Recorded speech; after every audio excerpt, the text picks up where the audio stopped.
Now for my favourite Spider-Man films in order from least favourite to my most favourite.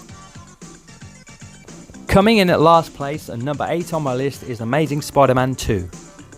Andrew Garfield and Emma Stone were both great in this film, but the convoluted plot and god-awful villain in Jamie Foxx's Electro made this film a real dud. There was a good Spider-Man suit in it though.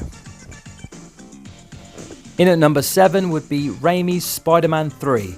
Too many villains, including a shoehorned in Venom, lackluster acting from Mary Jane and a messy plot. The only saving grace was the fantastic Sandman scene, which you probably know what I'm talking about. In at number 6 is The Amazing Spider-Man. I enjoyed Andrew Garfield's interpretation and Emma Stone was great as Gwen Stacy, but the retelling of the origin and the pointless Peter's parents plot were a letdown.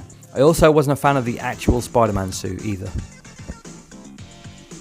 Coming in at number 5 is Raimi's original Spider-Man film. It was great to finally see Spider-Man on the big screen, as I never thought it would happen when I was a kid. William Dafoe was fantastic as the villainous Green Goblin, and he was only let down by that god-awful Power Rangers suit. Tobey Maguire never really liked his Spider-Man, I must admit. He never had the sarcastic wit of Spidey, as he did in the comics. But he definitely still made the role his own, although his Peter Parker was a little bit too over-the-top nerdy at times. He did bring a lot of heart to the role though, and the suit and the web slinging was great, and there are some very memorable scenes and great dialogue. Coming in at 4th place comes Spider-Man Homecoming. Tom Holland brought the perfect balance of Parker and Spider-Man to the screen, nailing the wit and humour of Spidey while maintaining the intelligence and insecurity of Peter Parker. Michael Keaton's Vulture was fantastic, and the tense scene with Peter and Adrian Toomes in the car made for great viewing. I also love the expressive eyes of his Spider-Man suit, first introduced in Civil War. Gone was the expressionless mask of old, and the suit itself looked fantastic, and the John Hughes-like teenage drama made for a perfect fit to the world of Peter Parker. Next at number 3 comes Spider-Man Into the Spider-Verse. A lot of people's number 1, but this comes a respectable 3rd place for me. Having read a lot of Miles Morales comics, I was already familiar with the character, and I loved this film's interpretation. The animation was great, and the introduction of the multiverse and its subsequent characters was a joy to see. The humour was on point, and overall this is a film I can't wait to see the sequels of.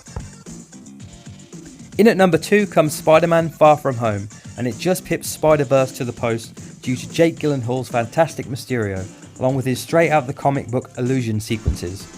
The evolution of Peter's character and his relationship with his friends and girlfriend also really elevate the film, as well as those out of this world end credit scenes that you gotta watch.